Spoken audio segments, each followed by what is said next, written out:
Hello बच्चों, आज हम आपके पाठ मेरे संग की औरतें पाठ से जो है पाठ्य पुस्तक से संबंधित जो प्रश्न उत्तर हैं उनको करेंगे।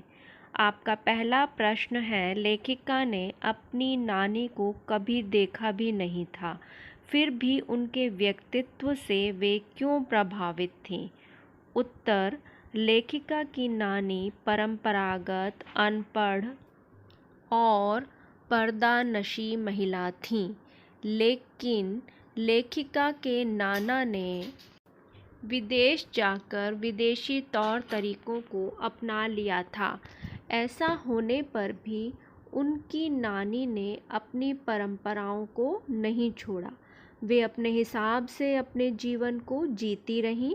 लेखिका के अनुसार परंपराओं में बंधकर जीना और अपनी सभ्यता संस्कृति का सम्मान करना उनकी नानी के आज़ाद ख्याल महिला होने की विशेषता को प्रकट करता है। वे अपनी पुत्री का विवाह एक स्वतंत्रता सेनानी से करवाना चाहती थीं। अपने निजी जीवन में वे आज़ादी की पक्षधर थीं तथा किसी और के निजी जीवन में दखल नहीं देती थीं। प्रश्न 2 है, लेखिका की नानी ने आज़ादी के आंदोलन में किस तरह की भागीदारी दी? उत्तर, लेखिका की नानी अनपढ़, पर्दानशी और परंपरागत विचारों वाली महिला होते हुए भी लीक से हटकर चलने वाली महिला थी। लीक मतलब जो एक परंपरागत लाइन चल रही होती है, सब लोग उसको फॉलो कर रहे होते हैं, उसको छोड़ करके उन्होंने स्वतंत्रता संग्राम में प्रत्यक्ष भाग नहीं लिया। प्रत्यक्ष का मतलब होता है सामने से, मतलब उन्होंने एकदम से आगे आकर जैसे स्वतंत्रता सेनानी लड़ते हैं इस तरह से उन्होंने कोई संग्राम नहीं लड़ा, लेकिन वैचारिक तौर पर मतलब विचारों से वे स्वतंत्रता की प्रबल पक्षधर थीं। पक्षधर मतलब उसका पक्ष लेने वाली थीं। अपने पति के विदेशी तौर तरीके अपनाने पर उन्होंने कभी उनका विरोध नहीं किया, लेकिन अपनी बेटी का विवाह एक स्वतंत्रता सेनानी से करवाने की सिफारिश अपने पति के मित्र प्यारेलाल शर्मा जी से की और इस प्रकार आंदोलन में अपनी अप्रत्यक्ष भागीदारी निभाई। मतलब वो परोक्ष रूप से उसमें शामिल हुई। उनके विचार जो थे वो स्वतंत्रता का समर्थन करने वाले थे, इसीलिए उन्होंने अपनी बेटी का विवाह भी एक स्वतंत्रता सेनानी से किया। प्रश्न 3 है, लेखिका की मां परंपरा का निर्वाह न करते हुए भी सबके दिलों पर राज करती थी। इस कथन के आलोक में, मतलब इस कथन को ध्यान में रखते हुए पहला इसका जो पाठ है वो है कि लेखिका की माँ के व्यक्तित्व की विशेषताएं बतानी है, और ख पाठ है कि लेखिका की दादी के घर के माहौल का शब्द चित्र अंकित करना है। लेखिका की माँ के व्यक्तित्व की विशेषताएं, जो इसका क पाठ है। लेखिका की माँ परंपराओं से हटकर चलने वाली महिला थी। लेखिका के अनुसार लेखिका की माँ आम भारतीय माँ की तरह नहीं थी। घरेलू कामकाज में उनकी कोई रुचि नहीं थी। उन्हें एकांत में पुस्तकें पढ़ने और संगीत सुनने का शौक था, लेकिन वे फिर भी सबके दिलों पर राज करती थीं क्योंकि वे बेहद ईमानदार, निष्पक्ष और सत्यवादी थीं। मतलब वो कभी झूठ नहीं बोलती थीं और किसी की गोपनीय बात को यानी सीक्रेट को अपने तक सीमित रखती थीं।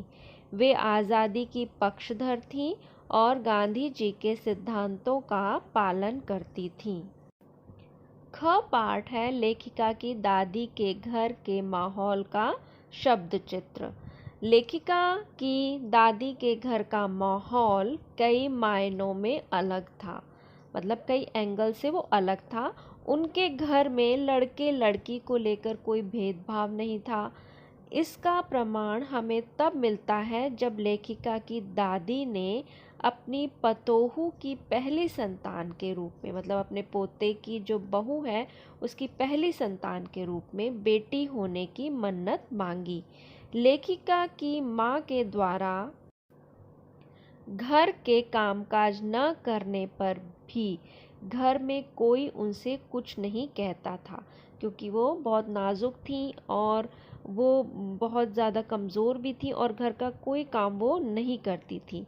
लेखिका की दादी के घर में किसी के ऊपर किसी तरह का कोई दबाव नहीं था और ना ही कोई किसी के निजी मामलों में दखल देता था।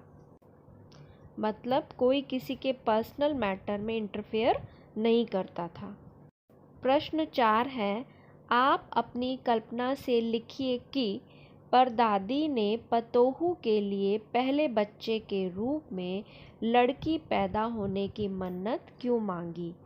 उत्तर है, परदादी ने पतोहू के लिए पहले बच्चे के रूप में लड़की पैदा होने की मन्नत इसलिए मांगी होगी क्योंकि उन्होंने महिला होकर भी स्वतंत्र जीवन जिया था और महिला होना उनके लिए गर्व की बात थी।